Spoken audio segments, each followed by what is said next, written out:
To me, a very plausible counterfactual is that a more or less Mediterranean core of the Roman Empire could have survived east and west, really all of Italy, Africa, and probably Spain, if you hadn't had this double shock of climate change and plague. The Romans don't have technology improvements that are really self-sustaining, and the reason they don't have that is because they don't have science. Their science sucks. They have like the most advanced financial markets in the world before like the 17th or 18th century. 20% of the population is enslaved. Yeah. Why aren't there more slave rebellions? Evolution is just creative and weird and contingent and unpredictable. Billions and billions and billions of microbes constantly seeing if you manage to lock that door, and they're just looking for a way to break in. Today, I have the pleasure of chatting with Kyle Harper, who is a professor and provost emeritus at the University of Oklahoma, and the author of some really interesting books, The Fate of Rome, Plagues Upon the Earth, Slavery in the Late Roman World, an upcoming one called The Last Animal. The reason I wanted to have you on is because I don't think I've encountered that many other authors who can connect biology, economics, history, climate into explaining some of the big things that have happened through human history in the way you can. The most recent reason I wanted to have you on is I interviewed David Reich, the geneticist of ancient DNA. And some of the questions we were discussing, he kept emphasizing this overwhelming role and surprising role that diseases have had in human history, not just in the recent past, but I mean, in his work going back like thousands of years, tens of thousands of years.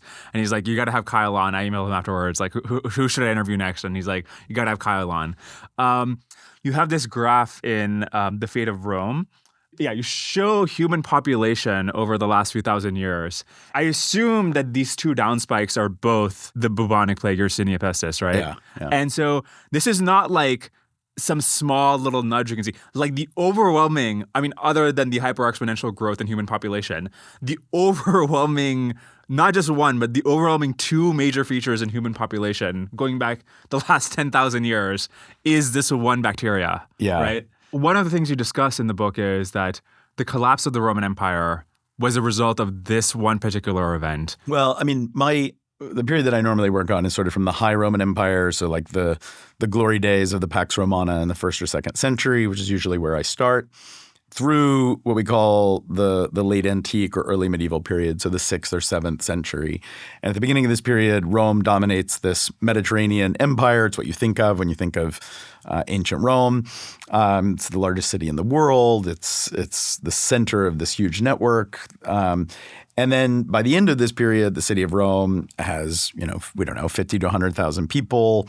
It's a 10th or 20th of its former size.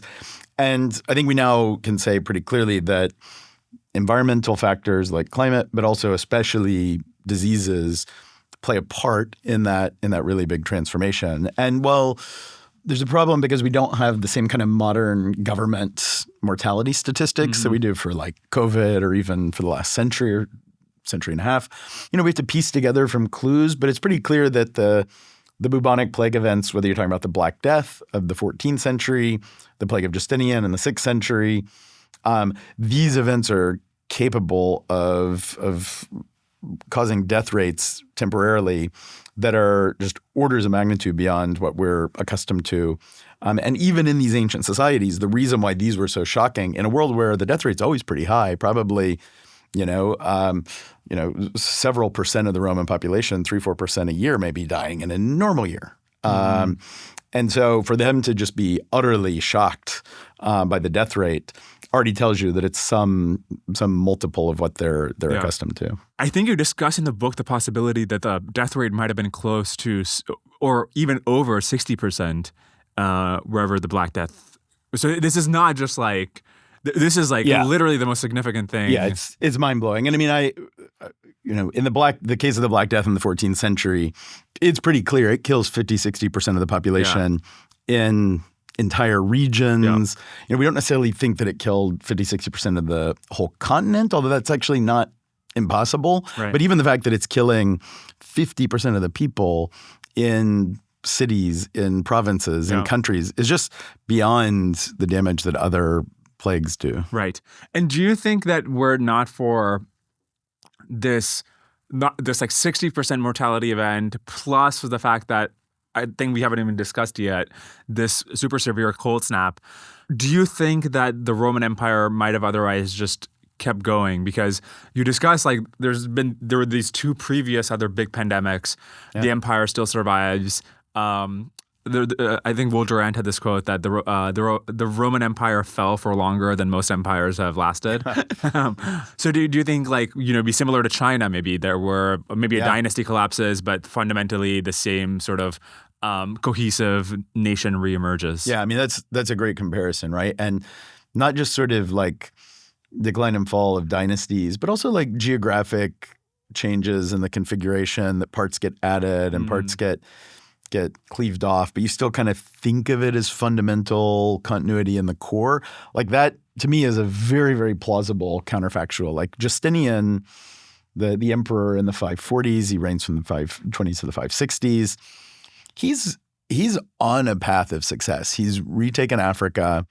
He's mostly retaken Italy when the plague hits. Like, to me, a very plausible counterfactual is that a more or less Mediterranean core of the Roman Empire could have survived east and west. So it does sort of survive in the east, but even including really all of Italy, Africa, and probably Spain, that would have been like to me a very, very reasonable outcome of the 6th century if you hadn't had this kind of random shock. Yeah. That there would be this, the Roman Empire would keep going. And remember, it does, and it calls itself the Roman Empire until the 15th century.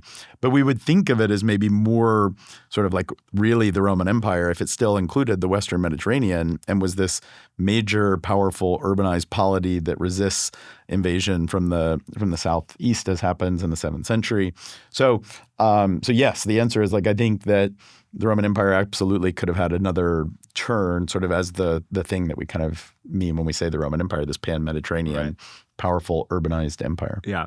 Okay, so one of the things I found really interesting was you were discussing the firsthand accounts as this big, and by the way, feel free to explain the cold snap as well as it's happening, but the firsthand accounts of people who are experiencing this, some of whom come from this burgeoning Christian faith, which already lends itself to millenarianism and apocalyptic thinking.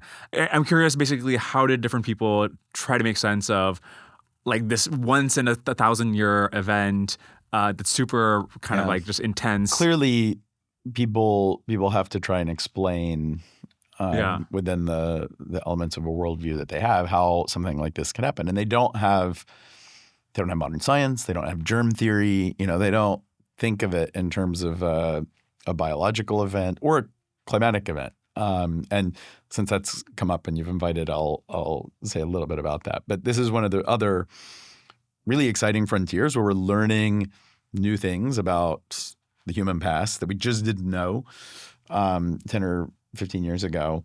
That in this case, we now have really cool paleoclimate data that helps us understand that this period of the 6th and 7th century was also a period of really abrupt and significant natural climate change. And so we're all familiar with like anthropogenic climate change, that carbon emissions stay in the atmosphere, trap heat. Humans are changing the climate. It's a big problem. We can talk about it if you want. I just like to clarify that like that view is not incompatible with the reality that the climate does also change for natural reasons on every time scale, from like really long geological time scales to much shorter time scales. So we live in the Holocene. The last 11,700 years have been pretty stable, pretty warm. It's an interglacial. We're literally between ice ages right now.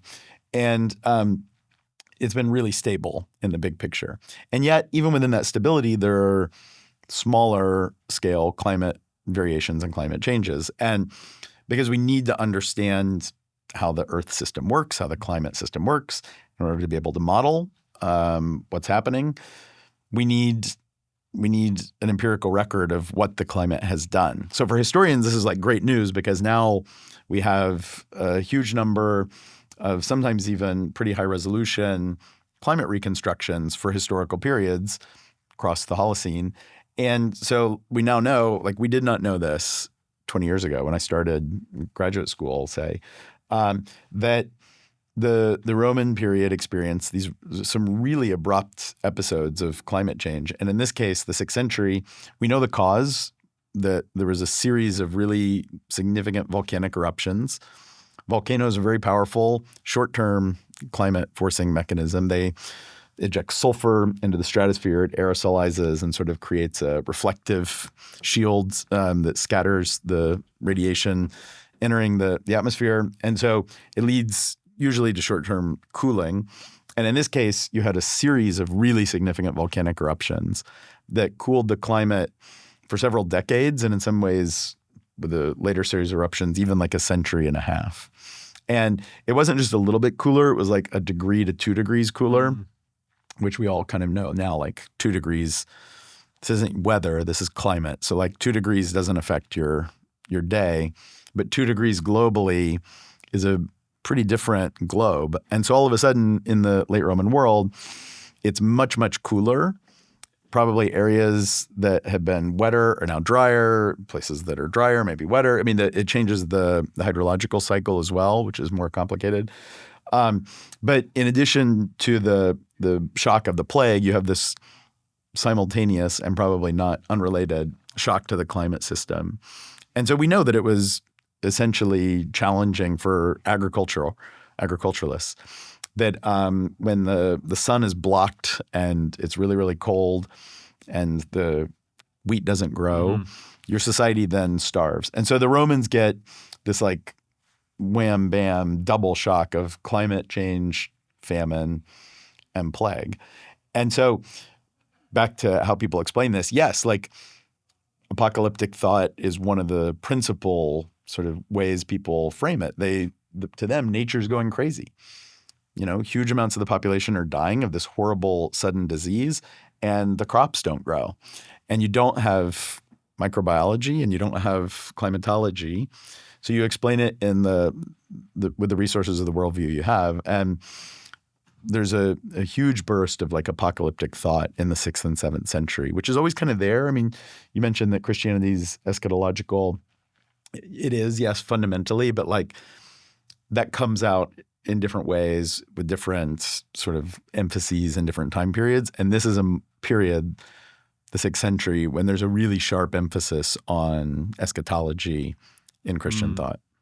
I found your early chapters in the book about what the Roman economy was like in this happy period quite interesting. So there's a bunch of questions I have about this. If you read Gibbon in like writing in the 1770s, I think he says in the 1770s that like the happiest, if you want to look at the happiest time in human history, you go back to this period you're talking about. So this is true, at least according to him, as of like a couple centuries ago. This is still like peak civilization. And you discuss the complexity of the Roman economy, the fact that millions of tons of wheat and other products have to make their way to Rome and the trade networks and everything. And then I think you basically say like, look, they were experiencing productivity gains, the wages were increasing, population was increasing, but they were still not at the level at which it was plausible that, save for these climatic and biological factors, they might have had an industrial revolution. And so I'm curious why you think like, basically, yeah, paint a picture for me of what like the Roman world looked like as of this happy period and why that was still like counterfactually not, couldn't have just saved us 1,000 years of history if they were on the right track. Yeah, I mean, first of all, like I think this is like the sort of question that historians ought to worry about all the time. Like we ought to be thinking about why didn't the Roman economy catalyze the takeoff? Because in some ways it was so precocious for its time period, and it seems not utterly impossible, right? The Roman world is still a pre-industrial economy, so agriculture is the dominant sector. The majority of people work in agricultural pursuits, and productivity is low. They don't have modern mechanized traction. They don't have modern synthetic fertilizers. They don't have the modern, green revolution yields, all the things that have made agriculture stupendously productive. So just like the primary sector is fairly limited in terms of its productivity because of the sort of limitations on technical inputs. And, we can think of the inputs to an economy are going to be capital, labor, and ideas. And what the Romans, they've got people, they have some investment, but like they don't have technology. They don't have ideas. It's a late Iron Age civilization. And I do think there's productivity growth, and that productivity growth comes from markets, from trade, where you get, comparative advantage. In Egypt, I'm really good at growing wheat. You can make glass in Syria, and then we'll trade. And the urbanization of the Roman world certainly facilitates that. Cities are these sort of like hubs of productivity and exchange. And there's some technology. I mean, the Romans, if you look really, really hard over like 5 or 6 centuries, there's certainly like economies of scale where the production process and manufacturing is sort of moved from artisanal to sort of, industrial scale. But there's no takeoff because they don't have science. They don't have research and engineering that drives continuous productivity gains. So I think they go like precociously far in a pre-industrial setting where you take trade really far. They have good institutions in terms of, there's strong property rights. There's relatively reliable contract enforcement.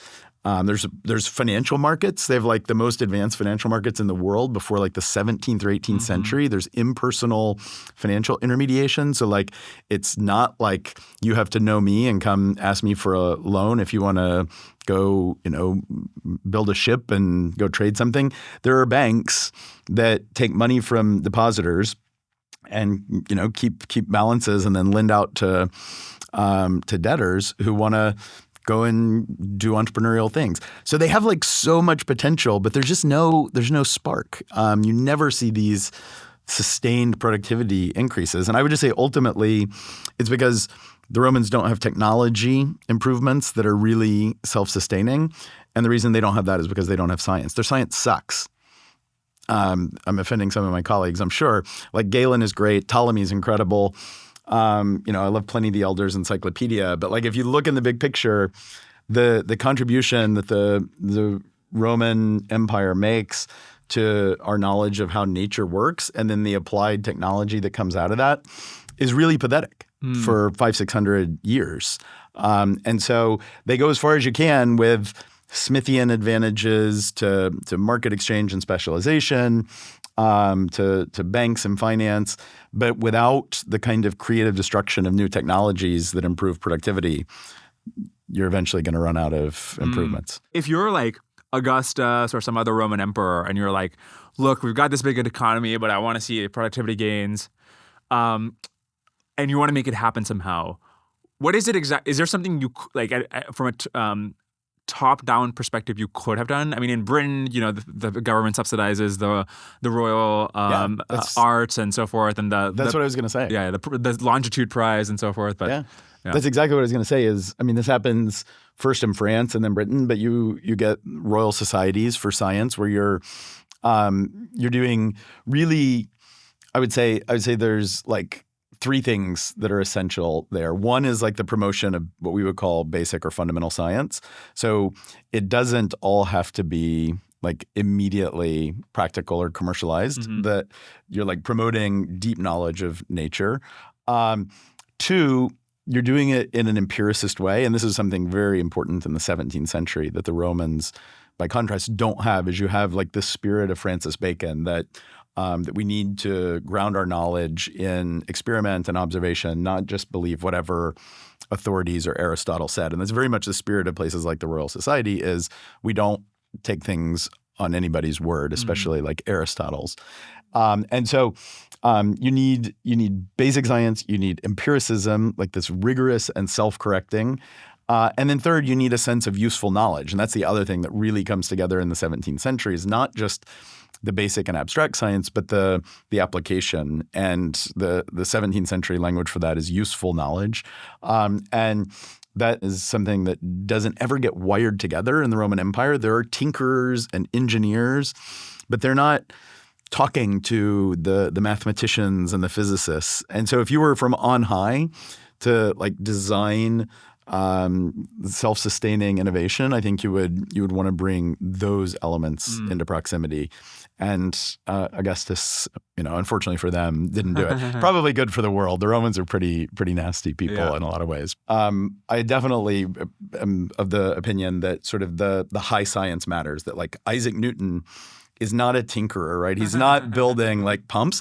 But the guys who are like his friends. Right. And they're in and around the Royal Society. And they're absolutely – I mean, look at Denis Papin, who's a French engineer who's like very much in the circle of like Leibniz and the like very high abstract mathematics, is trying to build like vacuum pumps. And the proximity of like high math, high science, very abstract with what is ultimately going to be the sectors that lead to mechanization, where then you can harness this new source of energy, or this not new source of energy, this sort of source of energy that is there all along but hasn't been tapped in coal. That's what catalyzes the big positive cycle of positive feedbacks. So what the Romans don't have is that. What the Romans do have is the kind of specialization. And like now that we look for it, it's there. Like when you look at food processing, which is a huge sector, the way that they build mills, like there's definitely improvements. But there's never like the catalytic change where you get runaway positive feedbacks. That's right. Yeah. So a previous guest of mine, Nat Friedman, I don't know if you saw this, but he launched this challenge called the Vesuvius Challenge. Oh, yeah. This library of Herculaneum in 79 AD was buried under the ashes of Mount Vesuvius when the volcano erupted. Speaking of volcanoes. And now they figured out with modern techniques how to read the burned scrolls. And it is supposedly the biggest library of classical text ever. Like it would like double the amount of classical text we have. What, as a scholar of ancient Rome, what would you personally find most fascinating? What are you excited to find from this data? Well, I mean, I'm super interested in the history of math. Like it'd be sort of like what happens after Euclid, because it's very hard to say, but you get like these really interesting people like pop up, like Diophantus, who's later, he's in the early Roman Empire. But like there's still like really interesting math going on. And I mean, Euclid is incredible. Like that is the Greek like experiment in math and science is the one that I think had like the better chance of sparking sustained takeoff. And it didn't. And it'd be interesting to know more about like why. Why did things stall? Because these people aren't, like Euclid is not just like a towering genius who comes out of nowhere. He's very much a product of the culture and the questions that are being asked in the generations before. But it just sort of feels like after him, you fail to get that kind of sustained, continuous progress and advance. So maybe sort of back to that big question that we were asking before, like what is it that prevents the kind of breakthroughs that we see in the modern world? What is the population of Greece during their golden age? Well, I mean, of like the greater Greek world, or like individual city-states like Athens. I mean, we think of Athens as being like a couple 100,000 people, like not massive. So I wonder if it's like the Greeks had the science, but not the people. Yeah. To sustain a modern economy, or not a modern, but even a sort of like industrial economy. And then the Romans had the people, but not the science. Yeah. Yeah. There's probably something to that like there's just not the critical mass of educated people, of like sheer cognitive power to like keep it going. Yeah. In the last couple of episodes, I've mentioned how my sponsor, WorkOS, helps companies like OpenAI, Perplexity, and Cursor get enterprise ready so they can grow faster and scale further. Of course, WorkOS can't actually help you build or sell your core product. That's your job. But they can handle all the IT requirements that are needed to get you a seat at the table and let your product shine for the enterprise. Building these security and admin features in-house is a massive commitment and could require multiple years of investment, making it harder for you to deliver your core value to your enterprise customers. WorkOS has APIs for all of the most common enterprise features, like authentication, permissions, and encryption, so that you can quickly plug them in and get back to building. If you want to learn more about how WorkOS can help you get enterprise ready, go to workos.com. All right, back to Kyle. Let's turn to another one of your books, the one about slavery in the Roman world. I did not realize before I read that one how central, how much Rome was a slave society. I guess that just isn't a salient thing when in a sort of conventional understanding of Rome. Yeah, but why don't you paint us a picture of how much slavery was involved in the Roman world? Slavery, tragically is a really important institution throughout history. Yeah. We sometimes tend to think of it as a distinctly modern phenomenon, but that actually misses the deeper picture. And in fact, it obscures the importance of modern slavery, because modern slavery is uniquely important and it's uniquely tied up with certain kinds of market exchange and certain kinds of production, certain kinds of racial ideologies. There's things about modern slavery that's really important to understand. Those are different, but not just because slavery is there. Slavery has this longer history, and slavery is more important in some societies than others. And we want to try and understand that, to ask why, and then what implications does that have for understanding those societies. Rome is one of those societies. Slavery is really a prominent institution in Rome from the late Republic. As the Romans conquer other parts of the Mediterranean, they start taking captives as slaves en masse, and they build an economy that really relies on slave labor in important sectors of the economy. So plantations where commodities like wine, olive oil are produced for market exchange that allow landowners to amass enormous amounts of wealth. So slavery becomes this really important institution that's entangled in the development of the Roman economy from maybe the 3rd or 2nd century BCE, and then with ups and downs and really important changes along the way for centuries and centuries. And so you're pointing towards from the supply side, all the Roman conquests lead to all this surplus labor that they can make use of. And on the demand side, these cash crops. Yeah, exactly. I'm very big proponent of the idea that you have to have both, right? You have to have a source of slaves. And after the conquest stops, the Romans figure out other sources of slaves. And if anything, the demand is equally or perhaps even more important, because if there's not a mechanism, if there's not institutions that let you turn this kind of exploitation into cash flow, the institution's not going to go very far. And so it really is the institutions, the presence of markets where you can take labor and turn it into profit. That's the most important element. One of the things I find interesting is in the age of colonization, we're used to thinking about slavery in terms of race, but also maybe religion and other things which more obviously demarcate free and slave populations.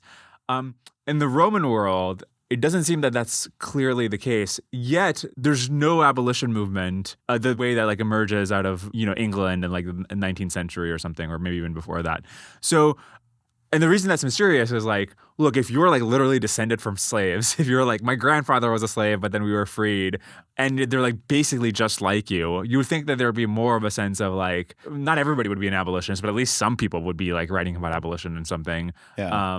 You got Christianity and so forth burgeoning, and they didn't seem to have a problem with it. Why is there no abolition movement despite the sort of heterogeneous nature of the slave population? Yeah. It's sort of disturbing in a way, isn't it, that humans have the ability to convince themselves that it's okay to own other human beings as property through a variety of different kinds of ideological justifications. And you see even in the ancient world, there's different models that people use to say that slavery is okay. I mean, Aristotle develops a theory of natural slavery that actually some people deserve to be slaves by their very nature, and that it's actually good for them to be in bondage. What's really interesting, though, is that doesn't actually ever seem to be the dominant ideology. The Roman ideology of slavery is not racialized. It's not like the Romans think that the Greeks or the Germans are some fundamentally separate kind of human that justifies their exploitation. The Roman ideology of slavery is really rooted in the law of property and status. So they think that slaves are people who've been conquered, and rather than killed, they've been spared, and they've been sold into the condition of being somebody else's property. And this seems to mentally explain to them where their slave system comes from and why it's justifiable. And so you have different kinds of criticism of the slave system from within. But remember, most of what we have written is from the slave ownership class. It's not like, I don't think the slaves were themselves believing this ideology. And there must have been sort of what we would think of as abolitionist movements or spirit that we just don't have really good records of. Yeah. But it is like this curious thing that the Romans are able to build this huge system that's really brutal and really violent, but has this kind of flimsy ideology where they tell themselves these stories. But the deeper lesson of that is that humans can create these systems of belief that will exclude others and justify almost any form of exploitation and convince themselves that it's okay. I hope your next book about The Last Animal discusses the potential parallels with factory farming. Well, there's a pretty gruesome chapter, I'll say that. I don't know if you mentioned what numbers you say, but like I think it was like 10 to 20% of the population under the Roman Empire was enslaved, or whatever the number is there. But given that large a size of a slave population, it's surprising to me that there's so few slave revolts, not only in Rome, but even throughout history. Like there's Spartacus in 71 BC, then there's the Haitian Revolution. I forget when, but like probably late 17. 18th. Okay. Why? Yeah. If like 20% of the population is enslaved. Yeah. Why, like, how is this a sustainable? If you're like running a farm and there's like 4,000 slaves, and then like the next farmer over also, and like, why aren't there more slave rebellions? Yeah. Right. Why not? I mean, why? How did they do this? I mean, they have a really elaborate system of repression. They're worried about it, and probably the parts of Roman society where there are 20, 30, 40% slaves are pretty limited to certain regions and certain time periods, and partly because once you cross some kind of threshold, the challenges of repressing sort of direct violent resistance. But it's a system of exploitation. That means there's always a mix of carrots and sticks, to put it crudely. Like the Romans extract people's labor partly through, physical violence, but also partly through like systems of manumission that try and incent people to obey and not to rebel in order to earn their freedom. They're using everything from literal chains to like enticements to try and keep rebellion from ever sort of coalescing in a way that can turn into collective violence. But yeah, I mean, it's a little bit challenging for us to look back and say, I mean, we know like in Pompeii, the slave population in Pompeii is huge. It must be 30%. And not all of these people would have been like plantation workers who were lashed every day and, worked to the physical bone. A lot of them are nurses and textile, workers and maids and tutors and all sorts of things that are sort of quasi-embedded in households as well, where there's always this weird psychological dimension too. I mean, part of the strangeness of slavery is how it's deeply embedded in domestic institutions as well. And so there's ideologies in which the pater familias is sort of the father and the master that sort of tries to brainwash people against resistance. But it's this like the important thing to recognize is just like a pervasive system that tries to colonize people's minds and pervasively tries to keep them from resisting. Yeah. And I wonder if we can close the loop with the question we began with, which is, why didn't Rome have an industrial revolution? I don't know if it's a plausible explanation that cheap slave labor reduced the incentives for mechanization and engineering and other crafts, or if not, I don't know. It's definitely an argument that's been made. 𝐐𝐏𝐿𝐒, who's an Italian historian, has argued that. It's kind of there's like a neo-Marxist tradition that argues this. It's an interesting argument. I don't buy it at all.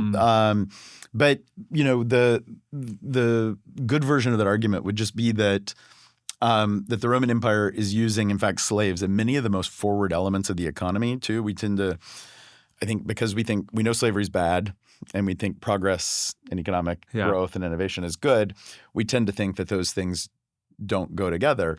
But in reality, it's like the most economically advanced sectors of the Roman economy that have the most a high degree of organization, productivity that tends to employ slaves. And so in the Roman world, like you could make the argument that if the labor in those sectors had been free, there would have been more opportunities for positive feedback loops. The way the argument's usually made is just that the Romans got rich without really thinking about productivity. They just wanted to extract labor, extract wealth rather than create wealth. Which I don't think is like a terrible argument, but ultimately I don't think it's the system of labor that keeps the Roman world from industrializing. And there are lots of sectors in the Roman world where slavery is not a dominant institution. And it's not like they're more productive or like flirting with some kind of breakaway. So it's an interesting argument, but not one I've ever found all that persuasive. Final question about Roman slavery. What did Gladiator get right and wrong about? Will they just abduct you in front of your house? I haven't seen the second one. So do you mean the first one? Yeah. The first one? The first one got right that when you're making a movie, you should worry more about making a good movie than historical. Actually, the first one's a great movie. And if it was like completely historically accurate, it would have been much more boring. So I'm not going to be critical of that movie. Like it plays very loose with the facts of high politics around Commodus and the creation of this character. But who cares? I mean, Russell Crowe's incredible, and on slavery in particular. On slavery in particular, I mean, I think actually that's one of the strong suits of the movie is you see this completely exploitative system that brings people from very different parts of the world who have very different backgrounds. And then the system of like urban spectacle is very real. And the use of slave labor in that is certainly a part of it. So the movie actually gets like some really important things about that right. And that makes it totally forgivable that it has to create a kind of high politics storyline. Yeah. Okay, I think that covers all the questions about Rome. We can get back to your most recent book about human history and plagues. What do you make of the general argument that people have often made that we were living in a sort of Eden before agriculture, especially given your you've explained that all these diseases that we're sort of stuck with are like actually quite new. If we take that perspective seriously, was life before human population exploded and we had agriculture just much more pleasant, at least in comparison? Homo sapiens is 200,000 to 300,000 years old. We emerge in Africa and disperse, multiply. But we spend 95% of our history as foragers. So people who are hunter-gatherers who take energy from wild food sources rather than sedentary farmers who've domesticated plants and animals and live a sedentary lifestyle where you're enslaved to this wheat or rice, but it gives you reliable calories. That is, along with the Industrial Revolution and then whatever this thing we're about to go through, that is the biggest change in the history of our species, other than those others. Okay, so the shift from foraging to farming, it affected everything. It affected our beliefs. It affected our genetics. We're all basically genetically different, adapted to live in a different kind of environment with different kinds of diets. It affected our societies, affected inequality, it affected culture in every possible way. And of course, it affected our health in really basic ways. It affected our labor regime. So doing the same kind of labor over and over every day is very different from running around as a hunter chasing deer or whatever, which sounds quite nice. It had changed. So it changed our labor regimes. It changed our diet. Most of all, hunter-foragers tend to eat high protein, high fat-ish diets with no refined carbohydrates, but like limited carbs. And it's a very varied, highly varied diet. So sedentary farmers tend to eat more monotonous diets, and they tend to be like dependent on grains and starches. So like very narrow spectrum for your calories. So changes in labor regime, changes in the diet, and then changes in lifestyle, being sedentary and living in big populations that then puts you in proximity to other humans, puts you in proximity to human waste. So feces are a major, major conduit of infection. And it puts you into proximity to the air that they breathe, which is conducive to respiratory diseases. So this transition, which, by the way, takes thousands of years, right? It's one of these things that's more of a process than an event. But it has massive implications for human health, including the infectious disease environment that we inhabit. So it's not like hunter-gatherers were living in paradise. Like the infectious diseases that they had were seriously burdensome. They sucked, and probably most people died of infectious disease. Malaria is a really, really old disease. Lots of diseases existed in the Pleistocene, in like our Paleolithic past. So it's not like it was Eden. But there is this idea that the transition from foraging to farming, I mean, Jared Diamond called it humanity's biggest mistake. Yeah. Certainly these changes entailed some things that like were not positive net for humanity. And one of them is that it definitely increased the infectious disease burden. So simply as our population multiplies and as we're in contact with feces and as we're sharing the air through which respiratory pathogens can spread, diseases are constantly trying to take advantage of this. That's just how nature works. Energy is scarce.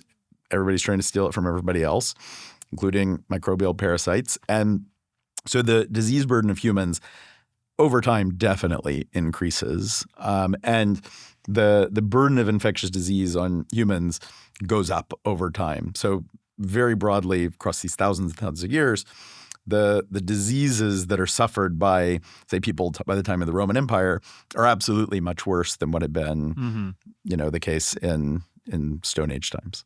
James Scott has an interesting theory in Against the Grain. Yeah. I don't know if it originates with him, but he argues that one of the reasons that the early agriculturalists were so successful, and David Reich, by the way, if you've seen the stuff about like the Yamnaya 4,500 years ago conquer all of Eurasia, but before them, the Anatolian, the initial farmers, like they're the ones who like displaced the initial hunter-gatherers across Europe and Asia. Anyway, so he argues that initial wave was so successful because of these first, I guess, diseases that the farmers were had created the conditions to engender, and basically the relationship these farmers had with respect to the foragers that they were taking over from was similar to the relationship the Europeans had to the Native Americans, where inadvertently the disease is just like a significant player in why you were able to dominate them. I don't know how plausible you find that.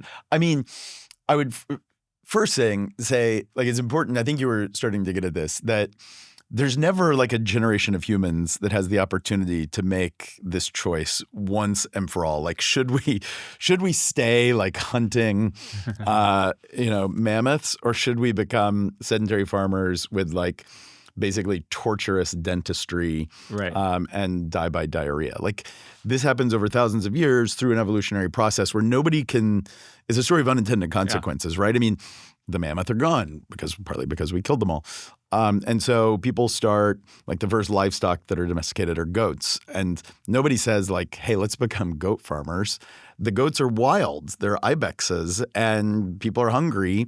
And so they start managing them to only kill the males to make sure that they can reproduce. And they start pinning them, and they start killing the wolves who are trying to attack them.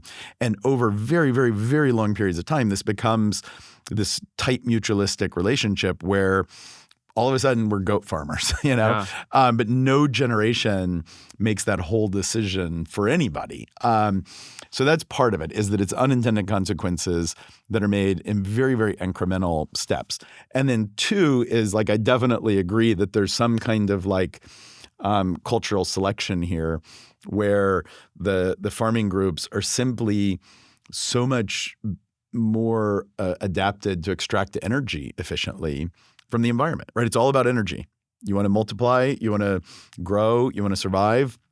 It's all about energy. And so the foragers require huge landscapes to extract enough energy to feed themselves and grow and reproduce. Whereas farmers per unit of land can extract such higher rates of energy that then can be, through photosynthesis is captured and turned into edible sugars that we can metabolize.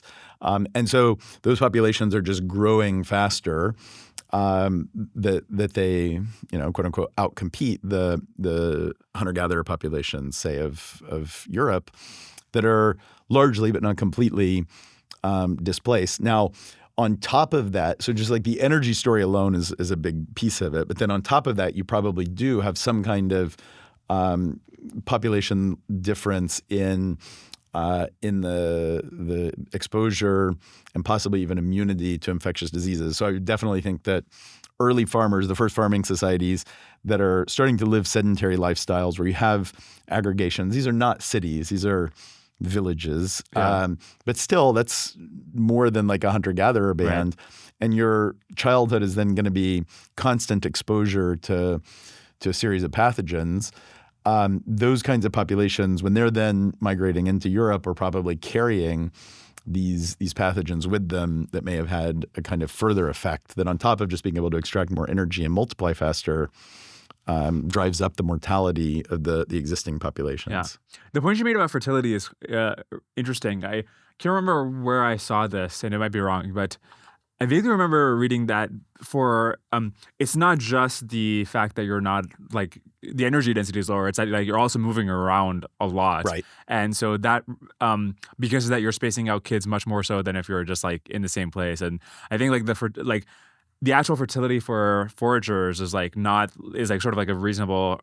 I don't know if sustainable is the right word because I don't mean like in an ecological sense, but more so in a like a it like keeps your population constant. I mean, don't like make me swear, but it's like more like 4 than 6, like because women who are moving with a foraging band, miles and miles on foot on average a day, and also carrying kids, right, are going to have very different life history than sedentary populations. Yeah, and that's very clear. Publicly available data is running out, so major AI labs like Meta, Google DeepMind, and OpenAI all partner with Scale to push the boundaries of what's possible. Through Scale's Data Foundry, major labs get access to high-quality data to fuel post-training, including advanced reasoning capabilities. Scale's research team SEAL is creating the foundations for integrating advanced AI into society through practical AI safety frameworks and public leaderboards around safety and alignment. Their latest leaderboards include Humanities Last Exam, Enigma Eval, Multi-Challenge, and Vista, which test a range of capabilities from expert-level reasoning to multimodal puzzle solving to performance on multi-turn conversations. Scale also just released Scale Evaluation, which helps diagnose model limitations. Leading frontier model developers rely on Scale Evaluation to improve the reasoning capabilities of their best models. If you're an AI researcher or engineer and you want to learn more about how Scale's Data Foundry and Research Lab can help you go beyond the current frontier of capabilities, go to scale.com/Dwarkesh. One thing I'm really curious about is what effect these diseases through history have had on the cognitive functioning of people. I mean, you discuss this in like the chapter about like more recent history of the Great Divergence and probably like contributed to the productivity of Europe that they were able to have public health earlier. But literally, if you go back thousands of years, you mentioned, for example, that like Caesar was 5'5", and that was considered tall during his period.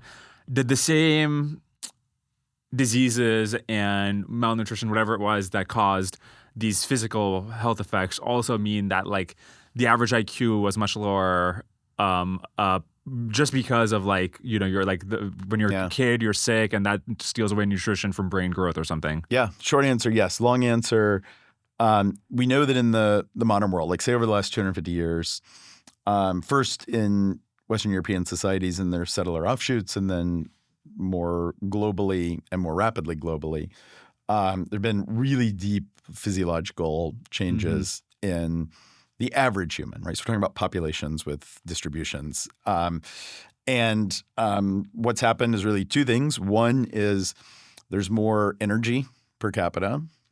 So people eat more. They eat more calories and they eat better calories.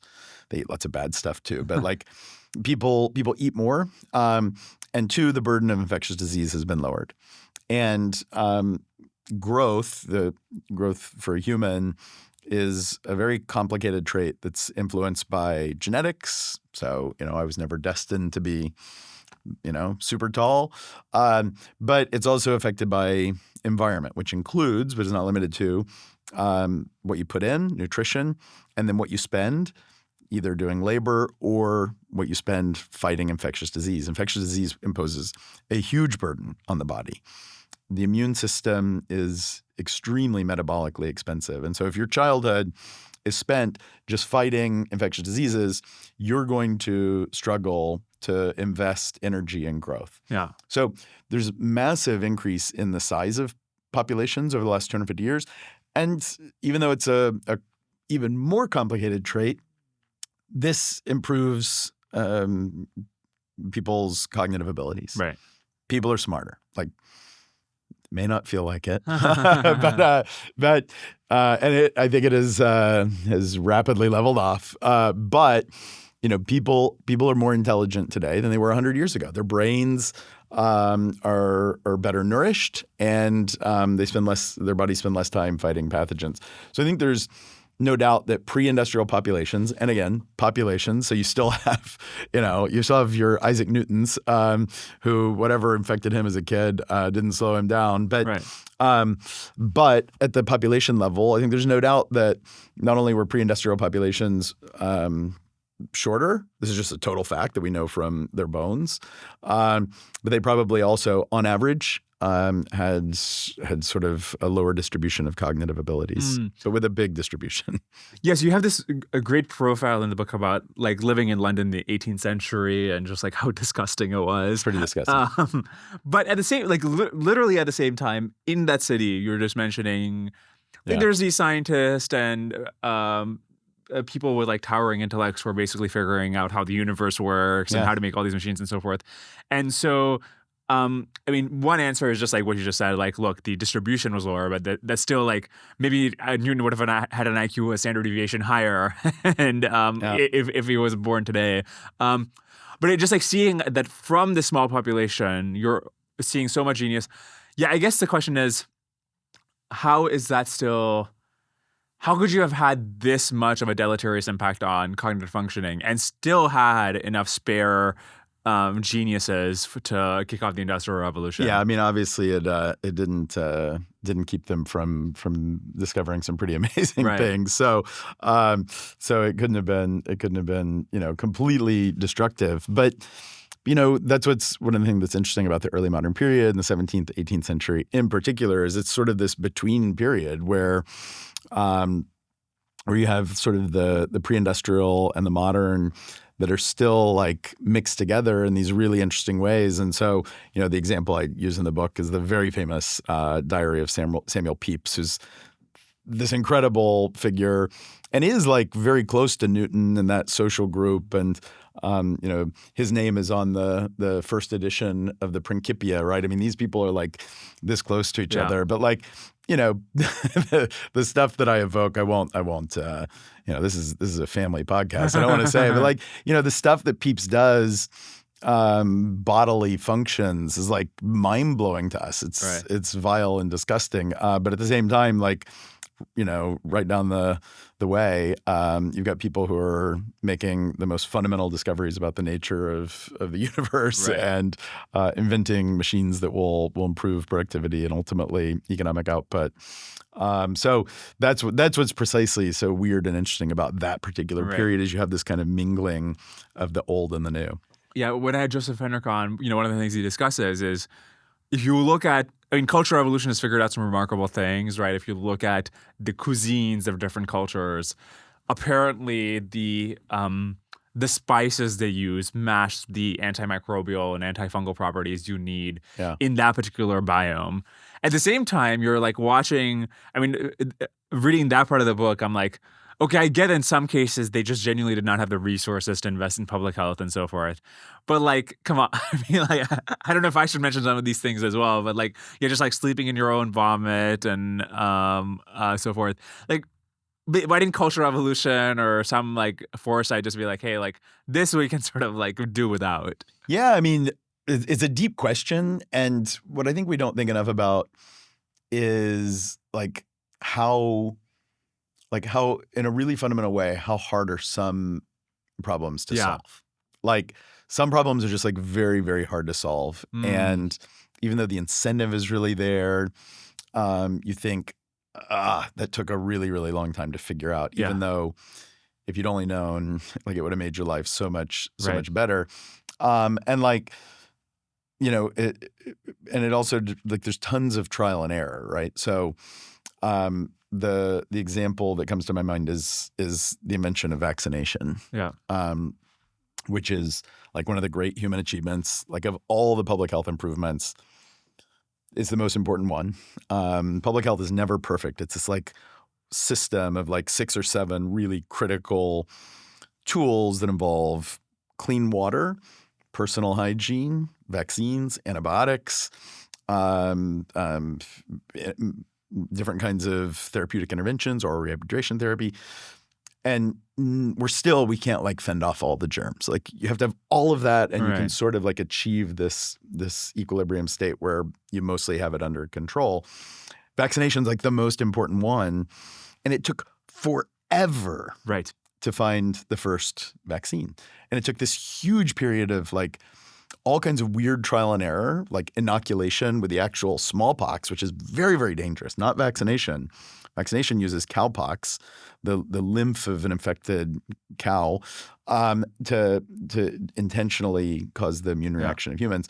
Before that, people would inoculate a person with actual smallpox, which is just giving somebody smallpox. You do it through the skin, but like you're giving somebody smallpox. But it was absolutely, in like a utilitarian way, it was the rational thing to do. It had these horrific death rates, right? It would never get FDA approval. But in a world where like 10–20% of kids die of smallpox, it's this horrible decision, but you'd be rational to do it. And so that we actually don't know where that comes from. It may come from Africa, it may come from China. It spreads for like a century or more before Jenner discovers vaccination. So like it's clearly like really hard to figure that out. And then even after Jenner, it's like another, 60 years, 70 years before Pasteur kind of systematizes it and says, hey, we could do this for everything. Right. So some of these discoveries and innovations they're really, really hard to discover.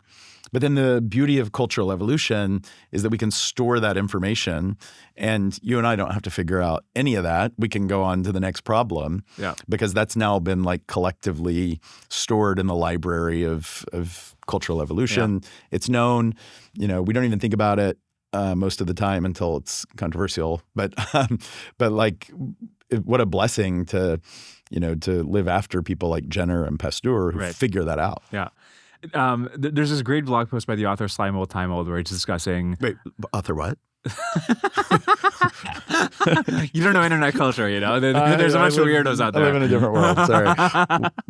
What'd you call him? 𝐊𝐿𝐒. You can't just drop that. Like I'm gonna let that one slide. Okay, I got some homework. Anyways, so he has they have a blog post about scurvy and why it took so long to discover. And he was discussing all the it's sort of like an epistemic conundrum because you can like use lime and you realize like, oh, it works. But then if you use lemons, which have much less vitamin C, or maybe it's the other way around, they just work much way worse. And then there's like certain kinds of fruit which have vitamin C, certain kinds which don't. So it's like actually hard to kind of figure out like what is it if you don't have a mechanistic explanation about how you solve this problem. And I think they had once figured it out and then they lost the knowledge until it was rediscovered again. But it makes it all the more mysterious that the kinds of things that Henrik discusses forager societies having figured out, like literally there's like this 10-step process for how to process a certain kind of bean so that you don't get cyanide poisoning. And if you mess up any one of those 10 steps, you're going to get cyanide poisoning. But like a society just figures out, the right taboos and traditions to process beans. But like you can figure that out. But this thing which is causing 20% mortality, you only get like in the 17th, 18th century. Yeah, but we need to think more about like the computation that's happening. Like what you said, it takes like 10 steps to figure out, how to process this one particular kind of food. But I'm guessing like it is just really hard to figure out infectious disease. It's a really, really steep mountain. And once you get like up to a certain plateau, then the discoveries like come really, really fast. They become systematic. And they become more fundamental. But it was really hard to get there. Yeah. Not that many societies really scaled it, not even within the societies that did. Like it was just a handful of people at first. But they did get there. Yeah. Okay. And then asking about where different countries were at around this time, what evidence do we have about what was actually happening in India before the British or the Mughals? Because it does seem to be the sort of black box in terms of historiography, but like, do we know if there were these huge plagues? Yeah, it's a tricky problem because, start with the third plague pandemic in the late 19th century. Yeah. We know that that's in India. Yeah. And India is a big part of its history. It's in fact where the plague bacillus is discovered by Alexander Yersin. It's called Yersinia pestis. In his honor, a Japanese scientist finds it exactly the same time, gets left out of the nomenclature. But it's a special kind of honor to have the deadliest agent in human history. The worst pathogen ever, immortality. The plague is definitely in India in the 17th century. Yeah. And we know that from contemporary written records that are pretty unambiguous about the presence of the disease. What we don't know is, was it there before that? And if not, why not? Because it kind of actually seems like it's not, at least not in this like same explosive way. And that's pretty curious. Like we don't have a great explanation of that because, India's connected to the Central Asian world. Where the plague is endemic. There's plenty of trade. It would have plenty of chance to move to the subcontinent. So we don't understand that. And then if you go back even further, that's the Black Death. You go back even further to the late antique period, it's like a total mystery. And the Indian sources from even the 5th and the 6th century are not great. They're hard to use. This is totally outside my language abilities. They require totally different expertise. I've worked with some people who think that there are like oblique references that may be interpreted as epidemic. But one of the interesting things is we actually think that the plague moves through India to get to Rome. This is not definite, but the plagues in enzootic, it's like natural animal reservoir, is the Tian Shan Mountains where China, Kazakhstan, and Kyrgyzstan meet. And we can actually, in the scheme of things, kind of identify a pretty small region where the pandemic lineage comes from. And we know that it doesn't go overland. So it's not like the Black Death, which goes across the steppe. The Mongol trade networks, military networks carry it. In the 6th century, probably the plague goes south through India, and maybe like the ports in Gujarat or along the west coast that are still pretty connected with the Roman world, with East Africa, with Arabia, with the Red Sea, that the plague travels on ship across the Indian Ocean because it shows up. The plague of Justinian shows up in the Red Sea. And so that is a clue that it probably is imported on this seaborne commerce. But how it got from Central Asia to Gujarat is a hard question. Huh. And I mean, I know the way we found that the Yersinia pestis existed in these Yamnaya 4,500 years ago is by didn't they just find like I don't know how, but like if you can figure that out, why can't you look at the fossils of people 500 years ago or 1,500 years ago and just see if they have Yersinia pestis in them? There's two things. First of all, you have to look. Yeah. So there is at present not nearly the same amount of ancient DNA laboratory work that's happening on remains from ancient India. So if you're not looking, you're definitely not going to find it, and people aren't looking. Yeah.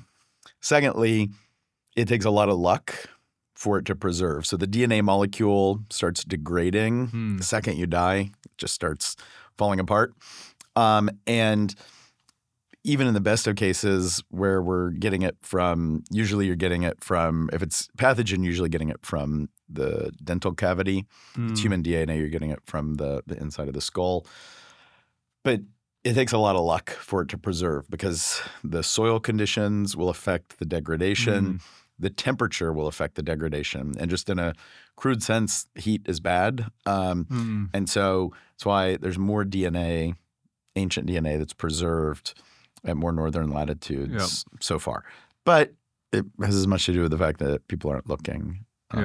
But we should be looking. And if you've got skeletal materials from an ancient mass grave in India, call me. We can definitely look. And just to be clear for the context, ancient.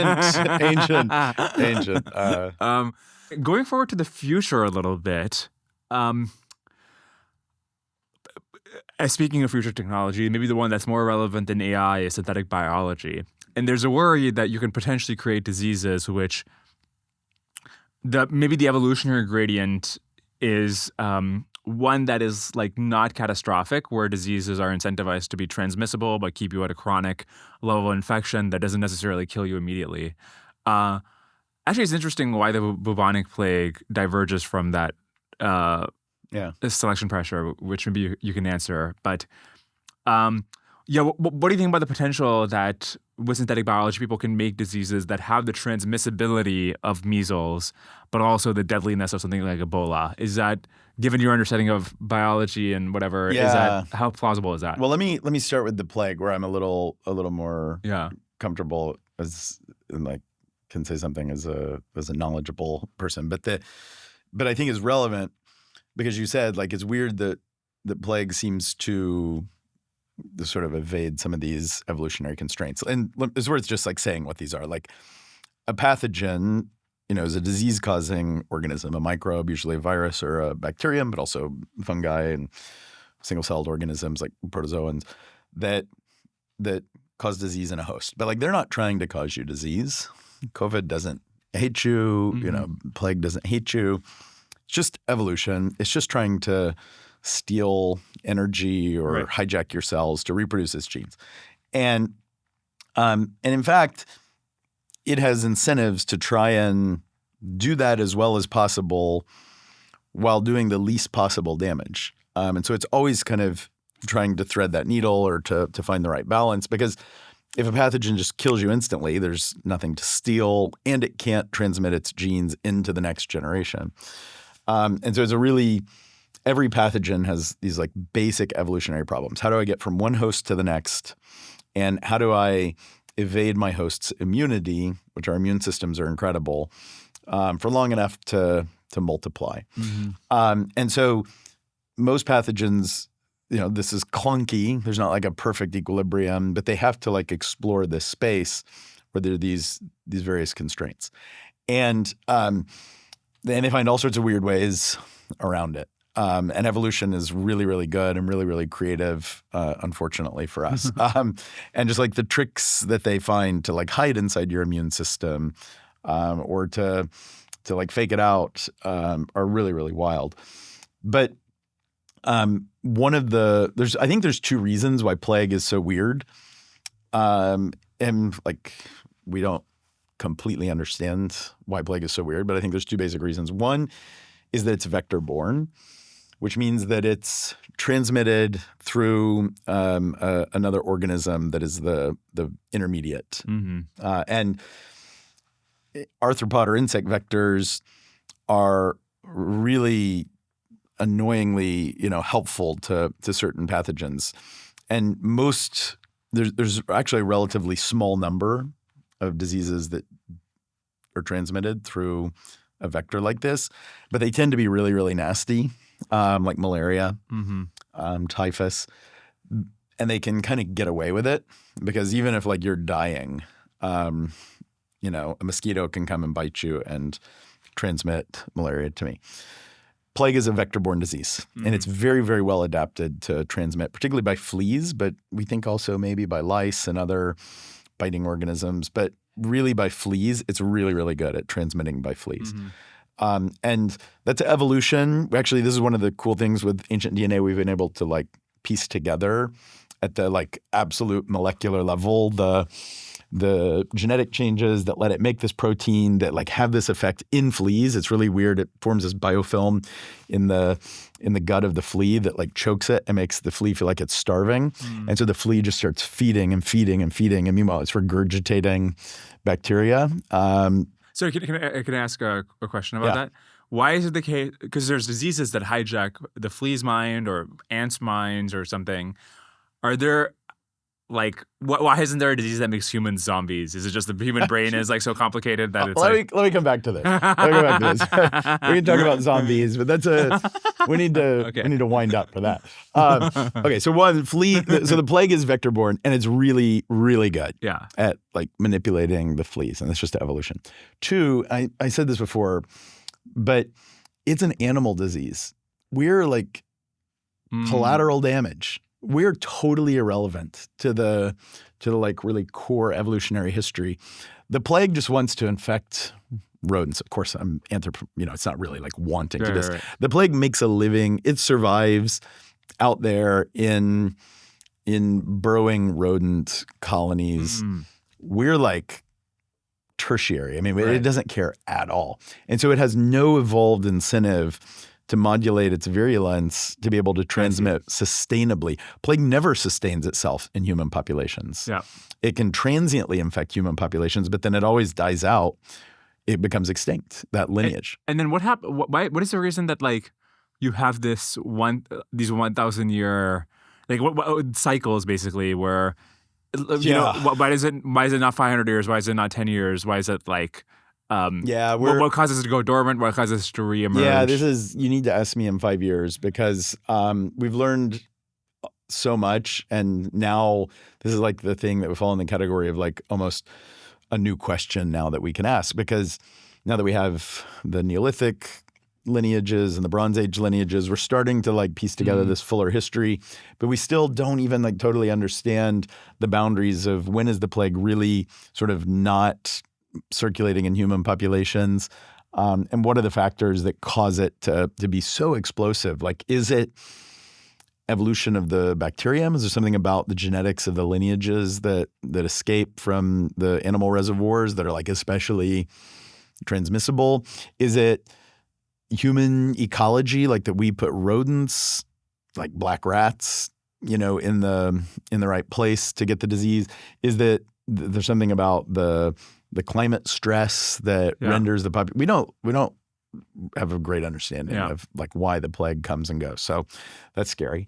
And the connecting it to your other question about like these super bugs. I mean, what's interesting in the very big picture about the plague to me is like even like the history of infectious disease is like on the one hand, like there's a real core of it that's just like basic principles of ecology and evolution.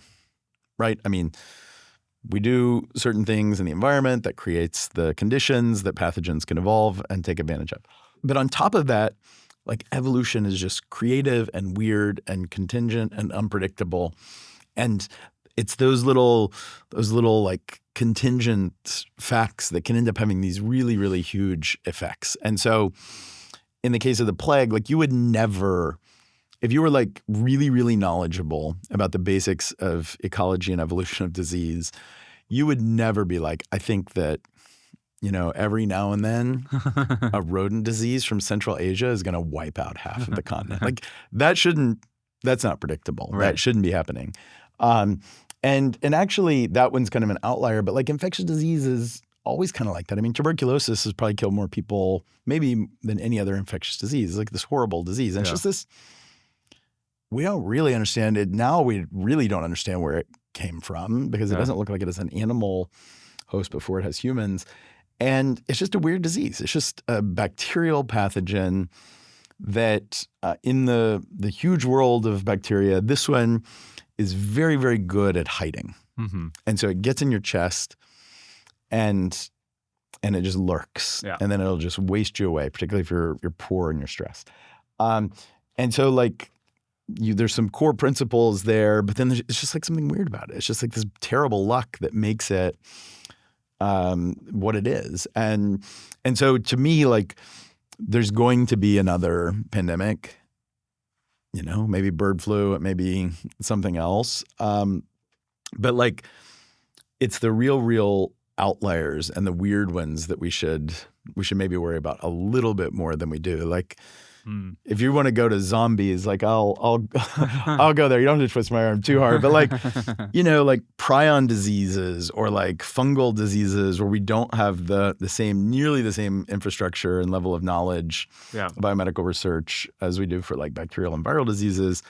You know, if we create the incentive, evolution is going to find some weird ways to exploit it. And it's not just transmissibility and virulence. Those are like two really basic parameters. But, you know, when you look at even COVID-19, part of what made it insidious is it just has just the right parameters to be latent for just long enough. Mm-hmm. Like the first COVID, SARS-CoV-1, 2003, slightly more virulent. And in fact, it was just more virulent enough that it made you sick pretty quick. And just that little difference was enough to contain it because you could figure out who was sick. COVID-19 was impossible to contain because it took, you know, several days before you really presented with clinical illness.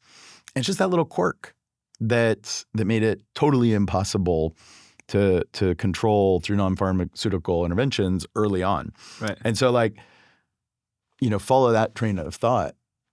If pathogens are going to find ways to take advantage, and there may be, you know, pathogens that push the limits on latency that can be very, very hard to control. So I think that's like one of the takeaways of the big evolutionary history of our pathogens. Evolution is very weird, very contingent, very creative at exploiting whatever weakness we give it. It's because there are billions and billions and billions of microbes in this room. You know, I don't know how many tens to hundreds of millions of species of microbes are in this room. Most of them are not even remotely pre-adapted to be pathogenic, but like lots are, and they're constantly, you know, they're constantly seeing if you manage to lock that door. Right. And they're just looking for a way to break in. Okay, just a couple more rapid fire questions for you. Have you found tools like deep research useful for especially your kind of work where you just have to compile insights from many different fields? If you throw in a question, the kinds of questions you honestly investigate, and now maybe they can rely on you as a citation for those particular questions about what effect did climate have on the fate of Rome or something. Yeah. But if you just had a different question, which like maybe you'd write a book about in the future, how well do they do at synthesizing this kind of literature and coming up with a thesis the way you do? Yeah, I mean, amazing, but not yet. Like completely displacing or like totally threatening the kind of work that a historian does. But at this point, like I can't even conceive of what a research project would look like without using AI. I mean, it's just oh, really? That fast? It's like becomes so central to your work. Yeah, but like for just like it's just like a constant conversation partner when you're doing research, when you're writing. You know, you can go back to that PDF and ask like, you know, whatever, how many species are there in this taxon, or you can just ask the AI. And you still have to check it, but it's getting more and more reliable really, really quickly. Yeah. But I think it hasn't yet like, you know, it in some of the deeper research, it's not the equal of humans yet. And then in the synthesis, it's really not. there's still that creative element of synthesis that's where conceiving of the question is as important as the answer. Yeah. And it doesn't feel like it's like right around the corner, but it's have you used changed. deep research? Oh yeah. Yeah. Okay. I started using it like 2 weeks ago or something. I don't know how long it's been around. How long has it been around? Somebody told me about it. It's not that much longer. Yeah. Okay. Somebody told me about it like, I think it was like less than 2 weeks ago. Yeah. And yeah, it's incredible. I mean, it's really incredible. Yeah. And then I want to touch on your next book that isn't out yet, The Last Animal. One question I have is basically how worried should we be about extinction given that we're on the cusp of technologies which will make it possible for us to reanimate many lost species? I assume if you have their genome or something, our descendants will be able to like make more woolly mammoths and saber-toothed tigers and so forth. So, should we like discount the value of endangered species as a result? I would say no. We should still be concerned with extinction for a couple reasons. One is, I mean, absolutely, this is a legitimate, serious scientific field to like understand the genomics of extinct animals, and there is like a small but serious enough science of de-extinction. Yeah, and it's feasible that some organisms could be targeted for serious de-extinction efforts. At the same time, like a couple of thoughts. One is like I'm not that optimistic that it will work, not because I think it's necessarily impossible, although it's not yet totally feasible, particularly for animals that don't have like very similar modern descendants. But it's because a species isn't just a genome. A species is an organism that inhabits a food web and an ecosystem. And we could bring the woolly mammoth back, but there's nowhere for them to live. The mammoth steppe where they need to thrive is not there. And there's really very little point in bringing an animal back from extinction just to put it in a box at a zoo to sort of like satiate our curiosity about it. So without the ecosystem, you can't have the species. And really part of one of the themes that I try and get at in the book that I'm trying to finish is like we need to think about living systems, ecosystems, and the extinction question is very much a question of like what kinds of systems will exist on the planet. And I think, whatever happens technologically in 100 years, 1,000 years, the impacts that humans have on biodiversity is going to be very, very long lasting. We're part of a species that has been impacting biodiversity for over 10,000 years. And there's things we can't do. There's things we can't undo. There's things we can't change about the past. But we're making decisions right now that will be binding on the future, whether our descendants like it or not. And so we need to think very hard about like what choices do we want to make to keep intact the kind of variety and vibrancy of living systems that in 1,000 years, 10,000 years, that will be a huge part of our legacy. Like the impact that we make on the stream of macroevolution will be one of the really big things that our species does. And it can sometimes be very hard to recognize that in like our individual lives, but collectively it will absolutely be part of our forever legacy on Earth. And so we need to think very carefully about the choices that we make. I think that's an excellent note to close on. Just to plug one more time, we've been discussing plagues upon the earth, which is the history of disease going back through the Neolithic to modern times. Fate of Rome, which discusses the plagues and this like history of the Roman Empire, considering climate and biology. We also discussed what was the name of this book on slavery? The Slavery in the Late Roman World. Slavery in the Late Roman World. Yeah. And the upcoming book is The Last Animal. The Last Animal. All linked in the description below. And where else can people find you? In your descriptions. That's it. I'm not on social media. Sorry. Okay, got it. Well, you can find him here on this podcast. So just begin again. Exclusively. I hope you enjoyed this episode. If you did, the most helpful thing you can do is just share it with other people who you think might enjoy it. Send it to your friends, your group chats, Twitter, wherever else. Just let the word go forth.